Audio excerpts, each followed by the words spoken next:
All right, I think we're live. Let's just double check the volume to be sure. Yes, I think we are. Let me know if we're not on YouTube. If you guys are new, make sure to hit that like button. I'd appreciate it on YouTube. Let me get rid of this slide. Let me go over to Bitcoin because Bitcoin broke out today. Now it is saying on the smaller time frames we are at a top on the 15-minute chart, and I think the top was at 49K. But I think in the bigger scheme of things, let's check out the 30-minute chart on Bitcoin. 30-minute chart on Bitcoin was saying we're in a downtrend from way over here at 49.6, which was on the 28th of August, 3 days ago. Let's go check out the 1 hour chart. 1 hour chart for Bitcoin is still looking good, and this is what I'm more concerned about. So smaller pullbacks could be made maybe to 47K again or 48K, but I think we will not. I still do not think we will break 48K, and if we do, I just think it'll be a wick. I do not see us closing a daily candle below 47K, so that's kind of what that's still the belief I have.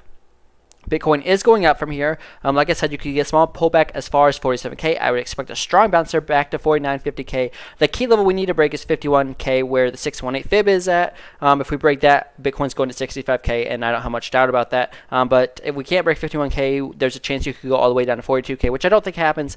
But you always have that possible chance. If you guys are new, make sure to hit that follow button. I appreciate it. So that's what Bitcoin, I think, is doing. I think we're going up from here. 47K is going to be the bottom. In my opinion, there's a slight chance we go lower, but I think there's I'd say 95% chance you don't break 47K. If you guys want to see any coins, let me know in the chat. How's it going, Eric? So let's check out ACH. It had a pump, which it desperately needed. You're down all the way at 9.3 cents. I told you guys in a TikTok earlier today before this happened, probably around 9.5 or maybe it was 10 cents, that I didn't see 9.2 breaking, and I didn't say we get a strong bounce at 9.2, but I figured we would. And I don't think on Coinbase you went all the way down to 9.2. You went down to 9.35 or 9.4 basically. But nonetheless, I know on another exchange it went down to 9.2. So it got the bounce around 9.4, and now you got a wick all the way up at 10, almost 11 cents. Yeah, basically 11 cents. Let me go to the bigger time frames on ACH. And I think we had a fib there. You had a fib, the 0.236 fib, and you basically got rejected there. You did have a wick higher, but you got rejected there, and now that's the level to break. The support we would want to hold would be the 0.38 fib, which would be at literally 10 cents basically. So if you go below 10 cents, in my opinion, you're going to go back down to 9.2, and that's extremely bearish. And the more times you test the support, the more likely you are to break that support. So I would expect if 10 breaks, you go down to 9.2. I would expect if you go down to 9.2, which hopefully doesn't happen, but if you do, you're probably going to break it, because the more times you test it, the more likely you are to break it. And then I would see us going down to 8 cents on ACH. I don't think that happens, but there's always that chance that could happen.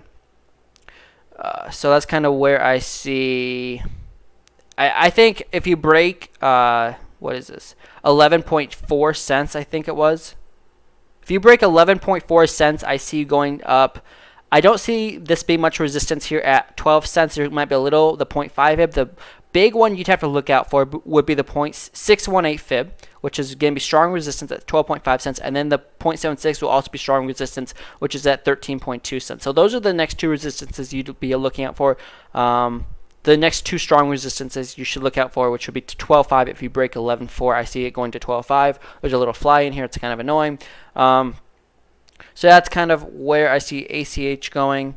I appreciate if you guys like this. What would I do if I got jumped by a monkey? I don't know. What would you do if you got jumped by a monkey? That'd be kind of crazy. I'm watching a show right now called The Zoo, and it's kind of about how animals are taking over the world, so that's kind of interesting. So check it out. It's on Netflix. The Zoo, I think it's called. Something like, yeah, I think that's what it's called. Anyways, so ACH, that's kind of what I'm looking at. I know Eric was talking to me about SHIB, if he should get out of this. You can see on the 1 hour chart, it's still in an uptrend. Currently sitting at 729, so it's well below its all-time high. Let's go to the daily chart. This is a coin I made a lot of money on. My second best trade was on SHIB. Obviously, this chart doesn't have the whole data, does it? No, it definitely doesn't. But I made quite a bit of money over the summer in SHIB. So I actually like this coin, and if we can find a chart that's a little bit better than this, I'd be happy. Let's look at that. What about this one? Nope. I don't know. Maybe there's not a better chart. Maybe, I don't know. But I do know the all-time high was like I don't know. I can't. I'll figure it out later. But I know SHIB is way down from its all-time highs. Let's go to CoinMarketCap. I think CoinMarketCap tells you the all-time high. So the all-time high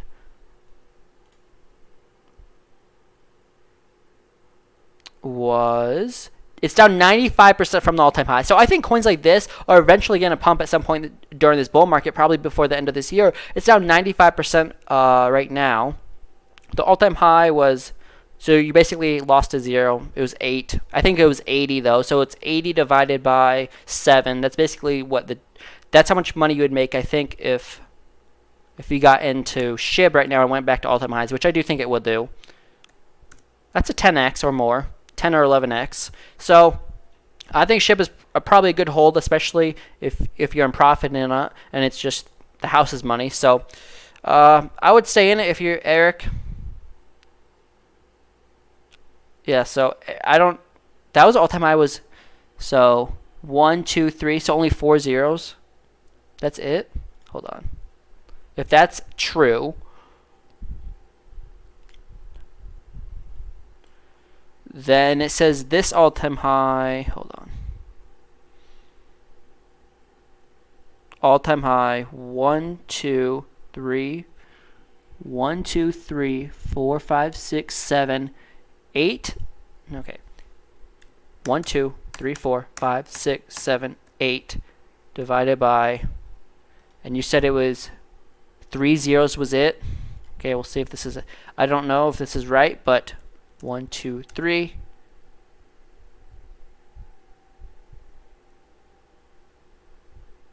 Wait, I don't know what I'm doing. Yeah, I think it's at least a 10x though if it goes back to all-time highs. I can't do math clearly.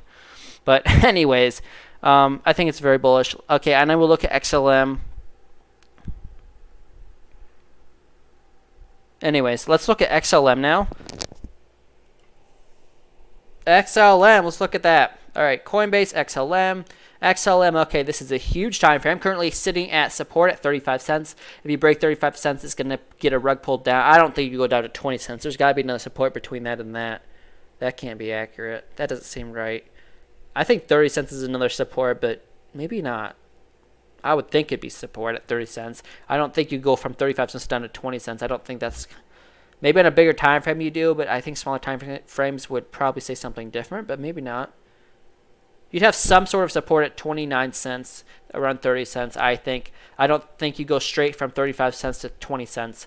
But it is clinging on to support right now at 35 cents. If you break that, you at least go down to 30 cents, I would think. If you break 30 cents, yeah, you could definitely see 20 cents. So, but if you can go up to the upside from here, and if you're still in this uptrend like it thinks you are, and you bounce off the support, the next resistance is 44 cents. And I know that's a pretty good resistance from trading it previously. And I can delete this green line because that was where I got in, and that was a long time ago. And if it goes above 43 cents, you look at 60 cents and 75 cents, and then all-time highs around 92 cents is what I think all-time highs are. So it's still bullish, I think. Let's go look at the 6-hour chart. 6-hour chart is saying you topped locally, so we'll see if that is accurate in the coming days. Let's check the 4-hour chart. 4-hour chart is saying the same thing. It's kind of interesting. But the smaller time frames look to be bullish, like the 1 hour. Even the 15-minute chart is now saying you're bearish. So who knows? If you don't hold the support, you do probably go down to 30 cents, and then 20 cents would be your next stop. I don't think you go that low as 20 cents, but 30 cents is definitely still on the table if you can't hold 35 cents. Short term, now it's actually looking at the 15-minute chart that you could go down. The only chart that's actually bullish was the 1-hour chart. 30-minute chart, I guess that's also bullish too. So who knows? If you break 35 cents, though, you go down to 30 cents. And I personally think long term you go up. Maybe short term you do retest 30 cents as support. So that's all I got. It's a pretty quick stream. I will be live Friday. Monday I probably won't be live because it's a holiday. Well, actually I'll be live. I'll be back in town Monday night. But so I'll see you guys Friday for our next stream. And until then, trade safe. I'll see you guys later.